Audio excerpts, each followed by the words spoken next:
Well, you need to have games like that over the course of the year. It was nip and tuck there for a while, but we pitched well enough and we played just enough defense to keep it close and give ourselves a chance. A lot of great performances. I thought the pitchers obviously were outstanding today, and all of them, all four of them. So just something we need to build on and keep moving forward. Several Colin.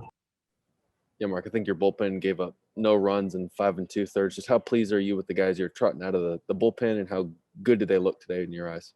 I thought they looked very good. Obviously, I think we struck them out 17 times today.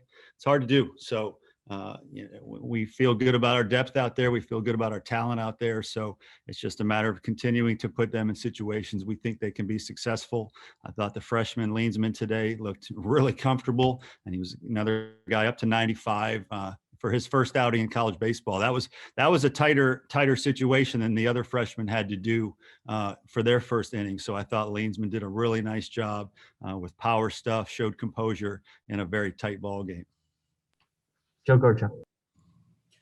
Coach, looking on the offensive side of the ball, obviously the first two games, you guys really were crushing at the plate for the majority of the day. Today, you guys had to grind one out and look for clutch hits at the end. What did you learn about this team's resolve to stay in it, despite maybe being outmatched early on by a great pitcher on the other side, but staying the course and getting good quality at bats to find a way at the end? Yeah, he did a good job keeping us off balance. He was a guy 88, 89 most of the time and threw that breaking ball a lot. And it was just good enough to keep us off balance. And the timing of his pitches, we were just a little bit ahead of, it's funny to say, but, we usually can get right on 93, 94, and we were a little bit behind the 89 because of the threat of the slower breaking ball. And we were a little bit ahead of that. So he did a nice job keeping us off balance. I thought he did a good job composure wise and pitched out of some jams. And so it was good to see absolutely no panic. And that's one of the things we talk about in our dugout is we're not going to panic. We're just going to stay the course and just keep taking at bats and taking, trying to play the best innings we can. And sooner or later, the game will come to you. And that's exactly what happened. Michael. Hey, Mark. Hey, Mike. After just all the uncertainty of this past year and just how everything went down last year when the season ending up roughly, just what does it feel like to be able to have opening weekend in the books?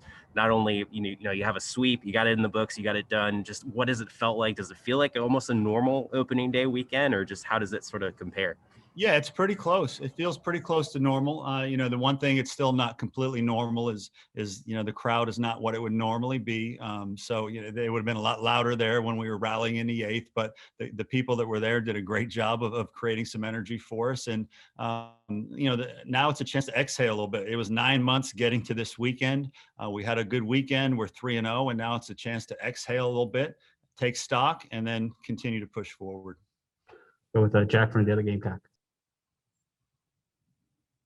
Hey, Coach, what does a game like this do for your team moving forward, and how good did it feel to see George and David collect such big hits in the eighth inning?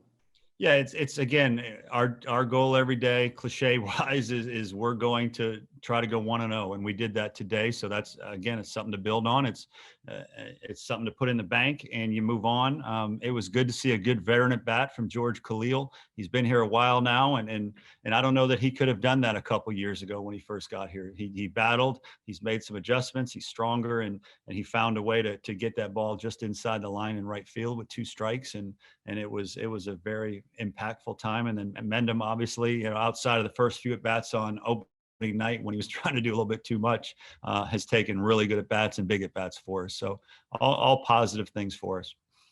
John? You touched on it there. I was going to ask about David. He seemed in the preseason to be really good RBI guy for you. How nice was it for him to come through with that hit, and what makes him that way to be kind of an RBI guy like that?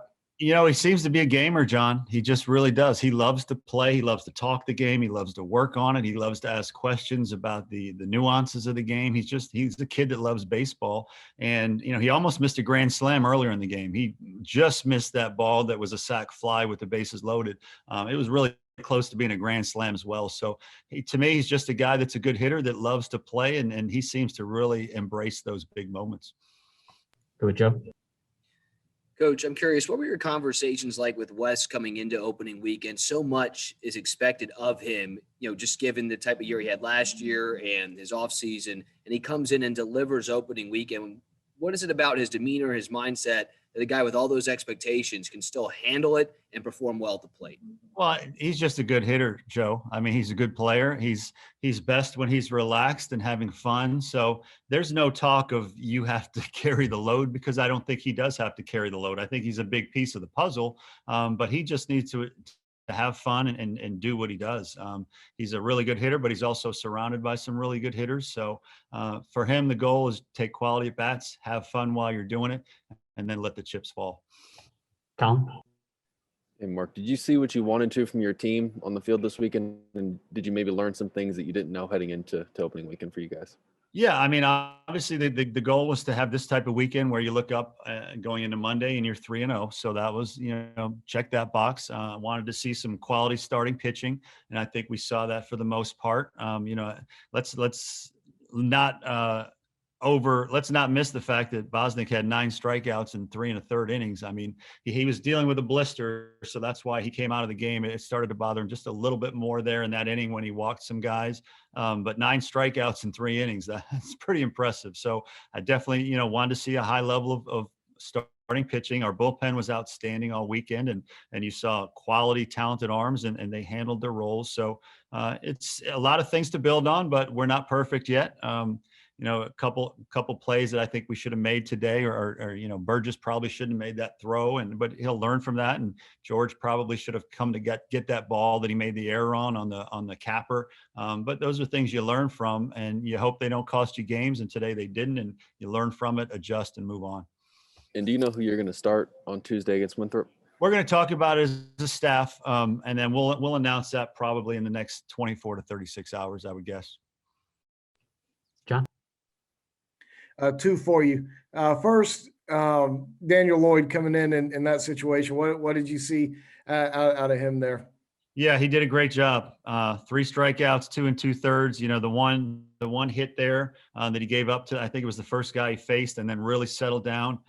Just gave us a quality outing. It was veteran with good stuff that didn't look like the moment was too big, and it shouldn't be, because he's been in a lot of big innings for us. And it was great to hand the ball to a veteran that has great stuff, and he came in and did exactly what we wanted. I was most pleased with the fact that he had no walks and 3 strikeouts, only gave up the 1 hit in 2+ innings. So look, that's what you need Danny Lloyd to be.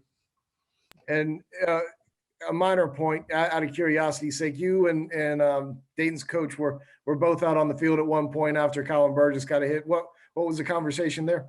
No, it was just Colin's a very intense kid, and so was their catcher, and there was a little bit of talk there. And look, that's just a little bit of emotions of the game, and just making sure it settled down and didn't turn into anything more. All you had there was 2 very intense catchers that were loving to play, and every now and then you let the emotions get the best of you, and you might say something you shouldn't say, and you know what, you just handle it and move on.